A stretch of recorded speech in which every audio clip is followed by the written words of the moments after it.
प्रलय का अर्थ क्या होता है? प्रलय का अर्थ होता है संसार का अपने मूल कारण प्रकृति में सर्वथा लीन हो जाना। प्रकृति का ब्रह्म में लीन हो जाना प्रलय कहलाता है। यह संपूर्ण ब्रह्मांड ही प्रकृति कही गई है, इसे ही शक्ति कहते हैं। सृष्टि के आदि काल में न सत था न असत, न वायु था न आकाश, न मृत्यु थी और न अमरता, न रात थी न दिन। उस समय केवल वही एक था जो वायु रहित स्थिति में अपनी शक्ति से सांस ले रहा था। उसके अतिरिक्त कुछ भी नहीं था। इसका वर्णन ऋग्वेद में मिलता है। सभी धर्म और विज्ञान की अपेक्षा हिंदू काल गणना विश्व की समय मापन की सबसे बृहत्तर इकाई या थ्योरी है। वेद और पुराण में संपूर्ण समय को संपूर्ण तरीके से बांधा गया है। ऋषियों ने जलचर, थलचर, नभचर और पेड़ पौधे तथा पहाड़ों की आयु जानकर धरती की आयु को ज्ञात किया है। उसी तरह उन्होंने संपूर्ण ब्रह्मांड की आयु का मान निकाला है।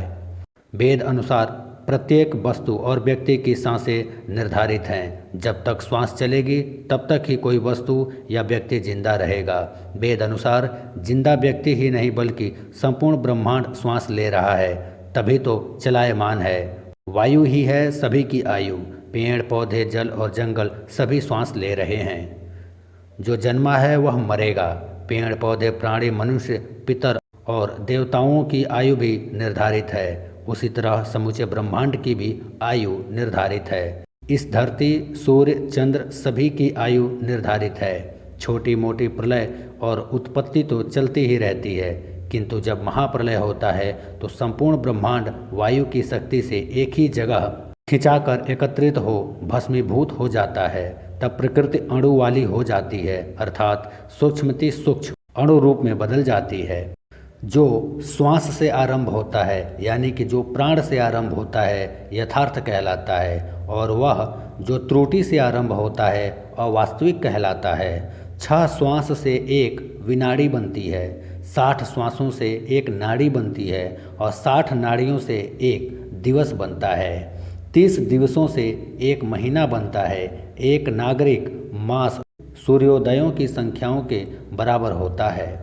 एक चंद्रमास उतनी चंद्र तिथियों से बनता है। एक और मास सूर्य के राशि में प्रवेश से निश्चित होता है। 12 मास एक वर्ष बनाते हैं। यही सूर्य सिद्धांत है। अब एक विश्लेषण करते हैं कि आखिर सृष्टि में प्रलय कब होगा। समय का सबसे छोटा मापन त्रिसरेणु होता है, उससे बड़ा त्रुटि, उससे भी बड़ा वेद, उससे भी बड़ा लावा, उससे भी बड़ा निमेष, उससे भी बड़ा क्षण, उससे भी बड़ा काष्ठा, उससे बड़ा लघु, उससे बड़ा दंड, उससे बड़ा मुहूर्त, उससे बड़ा याम, उससे बड़ा प्रहर, प्रहर से बड़ा दिवस, दिवस से बड़ा अहोरात्रम, अहोरात्रम से बड़ा पक्ष यानी कृष्ण पक्ष और शुक्ल पक्ष, पक्ष से बड़ा मास, 2 मास मिलकर एक ऋतु बनते हैं। ऋतु से बड़ा अयन, अयन से बड़ा वर्ष, वर्ष से बड़ा दिव्य वर्ष जो कि देवताओं का वर्ष होता है। उससे बड़ा युग, 4 युग मिलकर एक महायुग का निर्माण करते हैं। महायुग से बड़ा मनवंतर, उससे भी बड़ा कल्प और सबसे बड़ा ब्रह्मा जी का दिन और आयु। प्रत्येक कल्प के अंत में एक प्रलय होता है, जबकि धरती पर से जीवन समाप्त हो जाता है। एक कल्प को 4 अरब 32 करोड़ मानव वर्षों के बराबर माना गया है। यह ब्रह्मा जी के एक दिवस या एक सहस्त्र महायुग 4 युगों के अनेक चक्र के बराबर होता है। आधुनिक वैज्ञानिकों ने ब्रह्मांड की आयु अनुमानतः 13 अरब वर्ष बताई है। 4 अरब वर्ष पूर्व जीवन की उत्पत्ति मानी गई है। 2 कल्पों को मिलाकर ब्रह्मा की एक दिवस और रात्रि मानी गई है, यानी 2 खरब 59 अरब 20 लाख वर्ष। ब्रह्मा के 12 मास से उनका एक वर्ष बनता है और 100 वर्ष ब्रह्मा जी की आयु होती है। इस तरह ब्रह्मा जी के 15 वर्ष व्यतीत होने पर एक नैमित्तिक प्रलय होता है। फिर ब्रह्मा जी के 100 वर्ष व्यतीत होने पर तीसरा प्रलय होता है, जिसे द्विपार्थ कहा गया है। ब्रह्मा जी के 50 वर्ष को एक परार्ध कहा गया है। इस तरह 2 परार्ध यानी एक महाकल्प। ब्रह्मा का एक कल्प पूरा होने पर प्रकृति, शिव और महाविष्णु की एक पलक गिर जाती है, अर्थात उनका एक क्षण पूरा होता है। तब तीसरे प्रलय द्विपार्थ में मृत्युलोक में प्रलय शुरू हो जाता है। फिर जब प्रकृति श्री विष्णु और महादेव आदि की एक सहस्त्र बार पलकें गिर जाती हैं तब एक दंड पूरा होता है। ऐसे 100 दंडों का एक दिन प्रकृति का एक दिन माना जाता है। तब चौथा प्रलय प्राकृत प्रलय होता है। तब जब प्रकृति उस ईश्वर में लीन हो जाती है अर्थात संपूर्ण ब्रह्मांड भस्म होकर पुनः पूर्व की अवस्था में हो जाता है, जबकि सिर्फ ईश्वर ही विद्यमान रह जाते हैं। न ग्रह होते हैं, न नक्षत्र, न अग्नि, न जल, न वायु, न आकाश और न ही जीवन।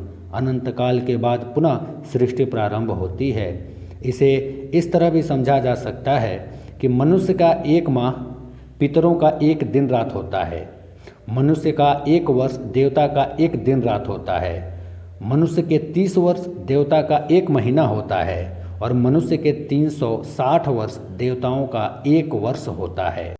मनुष्य के 4,32,000 वर्ष देवताओं के 1200 दिव्य वर्ष अर्थात एक कलयुग के बराबर होता है। मनुष्य के 8,64,000 वर्ष देवताओं के 2400 दिव्य वर्ष यानी कि एक द्वापर युग के बराबर होता है। मनुष्यों के 12,96,000 वर्ष देवताओं के 3600 दिव्य वर्ष यानी कि एक त्रेता युग के बराबर होता है। वैसे ही मनुष्यों के 17,28,000 वर्ष यानी देवताओं के 4800 दिव्य वर्ष अर्थात एक सतयुग के बराबर होता है।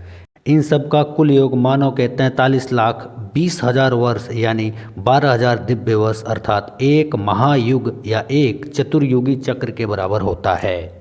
इसी प्रकार 71 युग का एक मनवंतर होता है जिसका मान 30,67,20,000 मानव वर्ष होता है। प्रत्येक मनवंतर के अंत में सतयुग के बराबर अर्थात 17,28,000 वर्ष की संध्या होती है। एक मनवंतर के मान यानी 30,67,20,000 वर्ष में संध्या के मान योग करने पर 30,84,48,000 मानव वर्ष होते हैं, जो संधि सहित एक मनवंतर के मानव वर्ष होते हैं। अर्थात संधि युक्त एक मनवंतर में 30,84,48,000 वर्ष होते हैं। ऐसे ही जब 14 मनवंतर बीत जाते हैं तब एक कल्प पूरा होता है।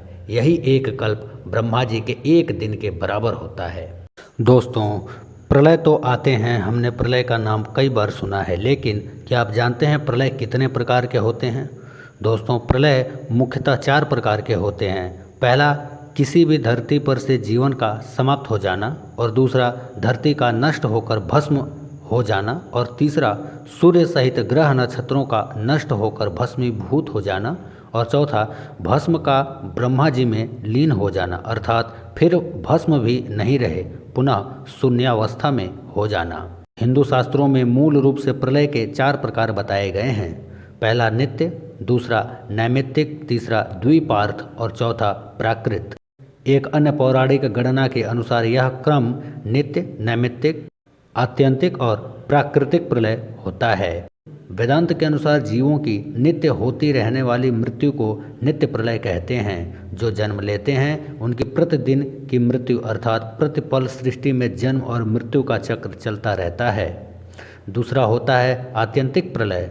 आत्यांतिक प्रलय योगी जनों के ज्ञान के द्वारा ब्रह्म में लीन हो जाने को कहते हैं, अर्थात मोक्ष प्राप्त कर उत्पत्ति और प्रलय चक्र से बाहर निकल जाना ही आत्यंतिक प्रलय कहलाता है।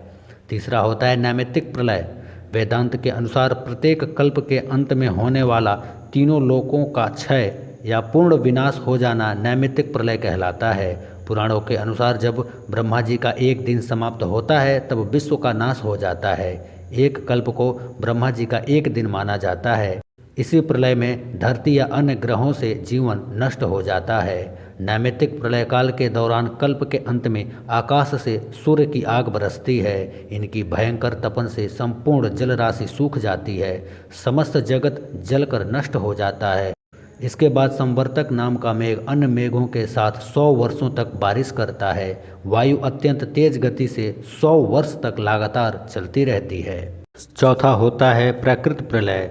ब्रह्मांड के सभी भूखंड या ब्रह्मांड का मिट जाना, नष्ट हो जाना या भस्म रूप हो जाना प्राकृत प्रलय कहलाता है। वेदांत के अनुसार प्राकृत प्रलय अर्थात प्रलय का वह उग्र रूप जिसमें तीनों लोकों सहित महातत्व अर्थात प्रकृति के पहले और मूल विकार तक का विनाश हो जाता है और प्रकृति भी ब्रह्म में लीन हो जाती है अर्थात संपूर्ण ब्रह्मांड शून्य अवस्था में हो जाता है। न जल होता है, न वायु, न अग्नि और न आकाश और न ही कुछ और। पुराणों अनुसार प्राकृतिक प्रलय ब्रह्मा जी के 100 वर्ष बीतने पर अर्थात ब्रह्मा जी की आयु पूर्ण होते ही सब जल में लय हो जाता है, कुछ भी शेष नहीं रहता है। जीवों को आधार देने वाली ये धरती भी उस समय अगाध जल राशि में डूबकर जल रूप हो जाती है। उस समय जल अग्नि में, अग्नि वायु में, वायु आकाश में और आकाश महातत्व में प्रविष्ट हो जाता है। महातत्व प्रकृति में, प्रकृति पुरुष में लीन हो जाती है। इन चारों प्रलयों में से नैमित्तिक और प्राकृतिक महाप्रलय ब्रह्मांडों से संबंधित है। बाकी के जो 2 प्रलय हैं वो तो देहधारियों से संबंधित होते हैं।